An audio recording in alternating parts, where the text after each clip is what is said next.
राजस्थान के सुदूर जनजातीय क्षेत्रों में वर्षों से चल रहे ईसाई मतांतरण के कुचक्र की सच्चाई सामने आने लगी।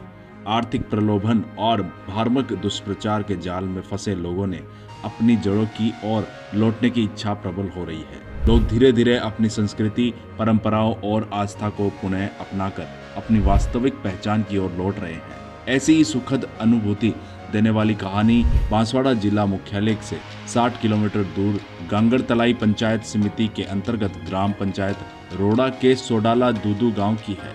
गांव के 30 परिवारों की ईसाई मत से सनातन जनजाति परंपरा में वापसी की है। गांव में एक चर्च को अब मंदिर का रूप दे दिया गया है। इसकी दीवारें अब भगवा हो गई है। जहां पहले ईसाई धर्म का क्रॉस स्थापित था, वहां अब भैरू जी की प्रतिमा विराजमान है। चर्च अब भैरव मंदिर बन गया है। हर रविवार की प्रार्थना की जगह अब प्रतिदिन सुबह शाम भगवान की आरती होती है। जय श्री राम के नारों का उद्घोष हो रहा है। चर्च को मंदिर में बनाने से पहले हुए धार्मिक अनुष्ठान के दौरान पूरे गांव में भक्ति का माहौल बना रहा और शोभा यात्रा भी निकाली गई। इस शुभ अवसर पर ग्रामीणों ने भक्ति और श्रद्धा के साथ सहभागिता की। अब मंदिर में जल्द ही संस्कार पाठशाला की स्थापना की जाएगी, जहां बच्चों युवाओं को हिंदू धर्म की शिक्षाएं और संस्कार सिखाए जाएंगे। इस परिवर्तन की सबसे खास बात यह है कि इसकी पहल स्वयं उस चर्च के पादरी ने की, जो कभी मतांतरण होकर ईसाई बन गए थे। अपनी जड़ों की ओर लौटते हुए उन्होंने घर वापसी कर सनातन जनजाति परंपरा और संस्कृति को पुनः अपनाने का साहसिक कदम उठाया है। अब वे मंदिर के पुजारी हैं। गौतम गरासिया चर्च के कुचक्र से मुक्त और सनातन धर्म में वापसी कैसे हुई। गौतम गरासिया ने चर्च के कुचक्र से लेकर अपनी धार्मिक आस्था के अनुरूप मंदिर बनाने को लेकर पांचजन्य से बात की थी। वे बताते हैं, उनके परिवार सहित गांव के 30 परिवारों ने 30 वर्ष पूर्व ईसाई मत अपना लिया था। सभी लोग हर रविवार को प्रार्थना करने के लिए पास के गांव जामबुड़ी जाते थे। करीब 1.5 वर्ष पहले सोडाला दूधा गांव में अपने घर के पास उनकी जमीन पर एक चर्च बना दिया गया और उन्हें वहीं प्रार्थना करने के लिए कहा गया। सभी 30 परिवार हर रविवार को सुबह 10 से 2 बजे तक बाइबल की प्रार्थना इसी चर्च में करते थे। गौतम गरासिया चर्च की गतिविधियों का खुलासा करते हुए कहते हैं, अन्य धार्मिक संस्थानों की तरह चर्च में भी ईसाई मिशनरी से जुड़े परिवार प्रार्थना और अपनी समस्याओं के समाधान के लिए आते हैं। वहां पैसे चढ़ाते हैं, किसी काम अथवा बीमार होने पर मन्नत मांगते हैं। दवा के प्रभाव से जब उनकी बीमारी ठीक होती है तो वे चर्च में आकर चढ़ावा चढ़ाते हैं। यही क्रम उनका चलता रहता है। हर वर्ष क्रिसमस डे यानी 25 दिसंबर को बड़ा आयोजन होता था। इसमें मांस और अन्य भोजन के साथ शराब भी होती थी। इसके लिए प्रति परिवार 1000 रुपये जमा कराने के लिए बड़े पादरी उन पर दबाव डालते थे। इस कारण उन परिवारों की आर्थिक स्थिति लगातार खराब होने लगी। ईसाई पादरियों द्वारा जनजाति होने के कारण उनमें द्योम दर्ज का व्यवहार होता था। केवल आर्थिक शोषण एवं ईसाई धर्म के प्रचार के लिए दबाव बनाया जाता था। गौतम आगे बताते हैं, ईसाई धर्म अपनाने के कारण गांव के अन्य परिवार जो भक्त परंपरा को मानते थे, वे ईसाई परिवारों के घर चाय पानी नहीं पीते थे। इस बात का लगातार उन परिवारों को दर्द भी रहता था। कालांतर में अयोध्या में राम मंदिर निर्माण और उसकी प्रतिष्ठा के समय हुए धार्मिक आयोजन ने उन पर प्रभाव डाला।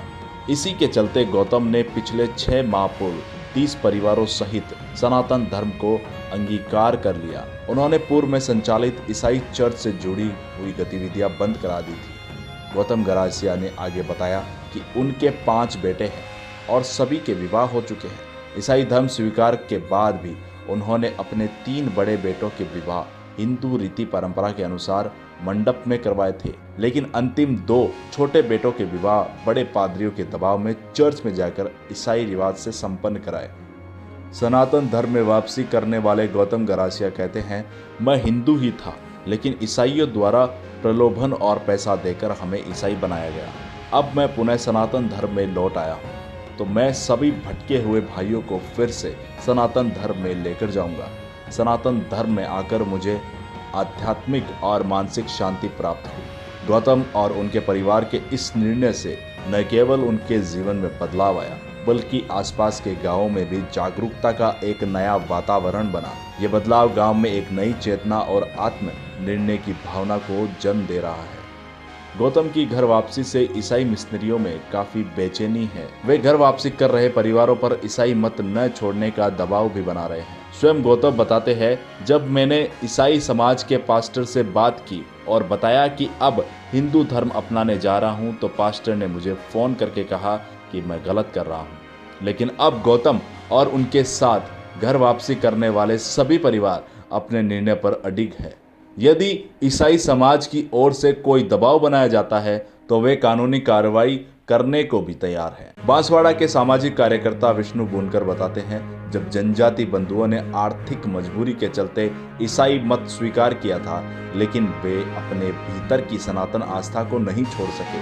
वे पूजा पाठ और धार्मिक कर्मकांड से दूर हो गए, लेकिन उनके मन में हमेशा सनातन की जड़ें बनी रही। कुछ समय बाद उन्होंने अपने धर्म में लौटने का निर्णय लिया।